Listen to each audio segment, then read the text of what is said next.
Hey guys, it's Bellamy here from Midnight Suns and welcome to another Life is Strange video here on the channel. So today I want to talk about one of the biggest fan theories that has been circulating around and really getting traction within the fan community. And that is the theory that the world is going to end in Life is Strange Double Exposure. And yes, that does sound pretty extreme, but think about it. As a direct sequel to the original Life is Strange, the developers will probably try to raise the stakes in the story here. And what could be more catastrophic than the destruction of an entire town like Arcadia Bay? I'll tell you what, the destruction of the entire planet. And we actually have some possible clues that this is really going to happen in the game. So without further ado, here are the 5 biggest pieces of evidence that signal the end of the entire world in Life is Strange Double Exposure.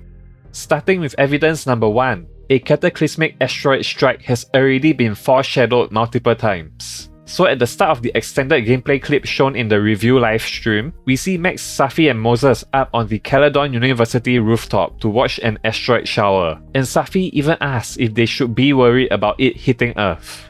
So, should we be worried about this crazy asteroid hitting Earth? To add on to that, we've also had some foreshadowing to a possible asteroid hitting Earth in previous games. So special thanks to Dream Prism from the Wolf Squad Discord server for pointing this out with his super in-depth asteroid theory. Now I'm not going to dive very deep into his entire theory, so I strongly recommend you join the Wolf Squad Discord server if you want a more detailed explanation. But just to pull out a couple of key points. The idea of some cataclysmic asteroid strike hitting Earth has already been hinted at in previous games. For example, in Life is Strange 2, we've had multiple references to everybody's favorite telekinetic little brother Daniel going on a space mission to save Earth. A young space warrior should never pout. And we've also had a direct reference to a catastrophic meteor shower in The Adventures of Captain Spirit. Oh no! Meteor shower! Turn on the force field! Too late! Emergency! SOS! Crash landing! Ah! Furthermore, we see a massive thunderstorm in this short clip from the Double Exposure review livestream, which looks very much like some kind of doomsday scenarios going on out there. And not only that, but Max also straight out says in this Double Exposure gameplay clip that if the world was ending, she would want to photograph it. You have 24 hours before the world ends. What would you do? Oh, I'm documenting that shit. Can you imagine how cool an apocalypse photo set would be? And if that isn't enough, let's move on to evidence number 2. We've seen that Max using her superpowers results in the creation of a natural disaster. So in the original Life is Strange, Max explains that she was the cause of the Arcadia Bay tornado because she disrupted the flow of time by using her time-traveling powers to change history, and this ultimately resulted in the creation of the Arcadia Bay tornado. This is my storm! I caused this! I caused all of this! I changed fate and destiny so much that I actually did alter the course of everything! All I really created was just death and destruction! And not only that, but we actually hear Max repeat those exact words in Double Exposure when she blacks out after taking the photograph of the owl right before Safi is murdered. I caused this! I caused all of this! Following that logic, it stands to reason that perhaps Max using her shift power in this game to travel between timelines to prevent Safi's murder in the alternate timeline will likely result once again in the creation of another catastrophic disaster, like the Arcadia Bay tornado.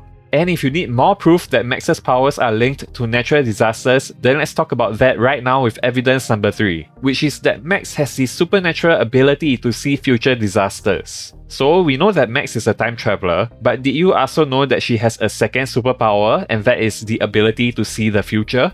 That's right, if you didn't already realize, Max wasn't only a time traveler in the original Life is Strange game. She was also a far-seer, someone who could get accurate visions of the future in her dreams. If you go all the way back to the original Life is Strange, think about how the very start of the game begins. Max has this dream vision where she's in the middle of a thunderstorm at the lighthouse, and she sees the tornado heading straight for Arcadia Bay. Now, the interesting thing about this is, this vision she has actually happens before she time travels for the first time. That's right, she gets this vision of the tornado destroying Arcadia Bay when she falls asleep in class at the very start of the game, even before she goes to the bathroom and sees Chloe get shot by Nathan, which activates her time traveling power for the first time. Get that gun away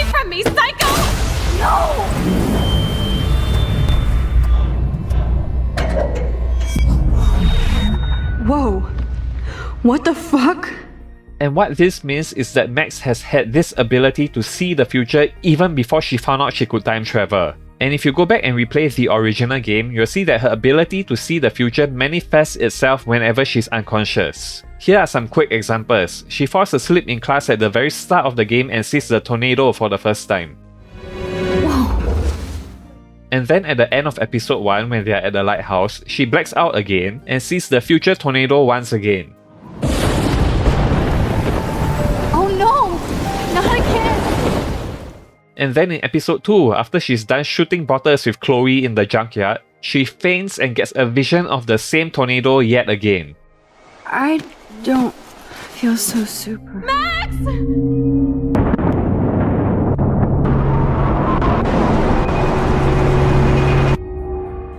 And even at the very end of the game, she blacks out and gets her nightmare visions right before she reaches the lighthouse, where her vision of the tornado that she's seen multiple times throughout the game finally comes true.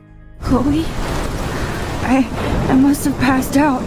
So if we see the pattern here, we know that Max blacks out whenever she gets a vision of a future disaster. And guess what happens at the very start of Double Exposure? We see Max black out once again and she hears what surely sounds like a disaster event like the Arcadia Bay tornado from the original game.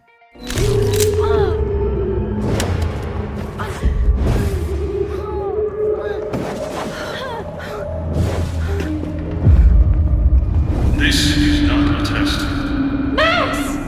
The emergency broadcast system is now in effect. And also bear in mind, we've been told that Max's powers have evolved in this game, so perhaps this ability of hers to see the future has evolved as well. And I actually think that taking photographs in this game will be Max's new way of seeing into the future. Think about it, in the original Life is Strange, we see Max black out whenever she gets visions of the Arcadia Bay tornado in the future, and in this game we see Max get dizzy and black out when she takes a photograph. So it would make total sense that taking photographs is now going to be somehow linked to Max seeing visions of future disasters. Like maybe when she takes a photograph, she gets glimpses of the future of the exact location and things that she photographs. That would explain why we see Max having a whole photo wall in some of the gameplay clips that we've been shown. And the developers have also said in interviews that photography is going to play a huge role in the game. And that's why we have a whole new photography function built into the game that we never had in any of the previous games. Not to mention, the title of the game is Double Exposure, which is a very popular photography technique. And speaking of the title of the game, that leads us to our next piece of evidence, which is evidence number 4, the alternate timelines are colliding. Now if you look at the name, the title of this game, Double Exposure, I think this could be a big clue as to how the story is going to play out. The photography term double exposure refers to the technique of combining two photos into one. And that certainly seems to support this idea that both of the timelines that we see Max travelling in between in Double Exposure are actually colliding with one another, and perhaps even fusing into a single timeline. And we've actually got a hint of this all the way back in the original Life is Strange. So if you remember in episode 4, before Chloe and Max enter the end of the world party, Max freaks out when she sees two moons in the sky, and this could perhaps be some extremely early foreshadowing of the two timelines in Double Exposure colliding. What is that? Can't be two moons. Jesus, Chloe, look up at the sky. Beautiful. I don't give a shit. The world is ending. Cool. You're not listening. Something major is going down. And we see the twin moons return once again in the Double Exposure trailer. And in Double Exposure, we've also been expressly told that the veil between both timelines are getting thin at certain spots, which is how Max is able to use her new shift power to travel between the two timelines. While Pulse shimmers around her, she can also see places where the veil between the two timelines is at its thinnest. And not only that, but in this trailer, we even see this police detective character interacting with his alternate self from the alternate timeline. Now we can only assume that both timelines colliding would result in some kind of world-ending event. Heck, maybe even the asteroid strike is a result of the collision of both timelines. Or maybe Safi is murdered because both timelines are fusing into one and there can only be one Safi left alive. And yeah, that's a wild theory, but hey, that would certainly be a plausible motivation for Safi's murder. And speaking of Safi's murder, that leads us finally to evidence number 5, which is that we know that Safi's murder is supernatural in nature. So we've already been told that Safi's death is a supernatural murder with no killer or weapon or clues left behind at all. That would certainly suggest that Safi's killer likely has superpowers of some sort. and it would make sense that Safi's killer is either a time traveler from the future or somebody from an alternate timeline who jumped back to where they came from after killing Safi, leaving no clues behind. But I think the bigger question to come from this is, why would somebody from the future or an alternate timeline want to kill Safi? Well, here's a theory for you guys. Perhaps Safi was purposely murdered by somebody who wanted Max to reawaken her time-traveling powers in order to save the world from a cataclysmic disaster in the future. Now, I know that might sound far-fetched, but think about it. How and when did Max gain the power to time travel in the very first Life is Strange game? It was when she witnessed Chloe's murder right in front of her eyes. And it is that traumatic event which awakened her time-traveling powers in the very first place. Now, we've been told by the developers that Max hasn't used her powers at all throughout the decade in between the original Life is Strange and Double Exposure. And so she's lost control of her powers after not using it for so long. So, perhaps Safi's killer realized that Max's dormant time-traveling powers could only be reawakened once again by having Max go through another traumatic event, much like the one she went through at the start of the original Life is Strange when Chloe was killed. And that's why Safi is purposely murdered at the start of Double Exposure, just to get Max's powers to reawaken once again. In fact, it could even be a future version of one of the characters we meet in this game, possibly even Safi herself, who somehow travels or gets sent back in time to kill Safi in the past, in order to recreate the traumatic event that gets our current Max to reawaken her time-traveling powers, so that she can use her powers to save Caledon University or even the entire world from some catastrophic natural disaster in the future. I mean, the possibilities are endless. It could even be one of the many alternate Maxes from all the alternate timelines that Max created when she time traveled in the first game. Maybe a ruthless evil Max from an alternate timeline realizes that killing Safi is the only way to disrupt the flow of history and prevent a cataclysmic asteroid strike from destroying the entire planet. Man, you are so stupid. I'm embarrassed to have the same name.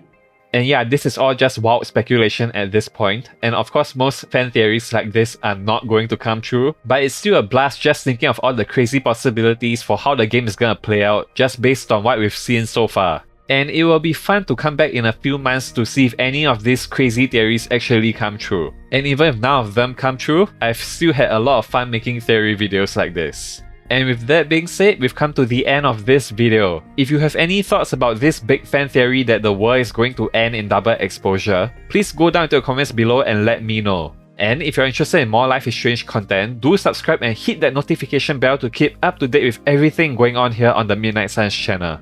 Thanks again for watching, and as always, stay gold and never fade. Welcome to the end of the world, ladies.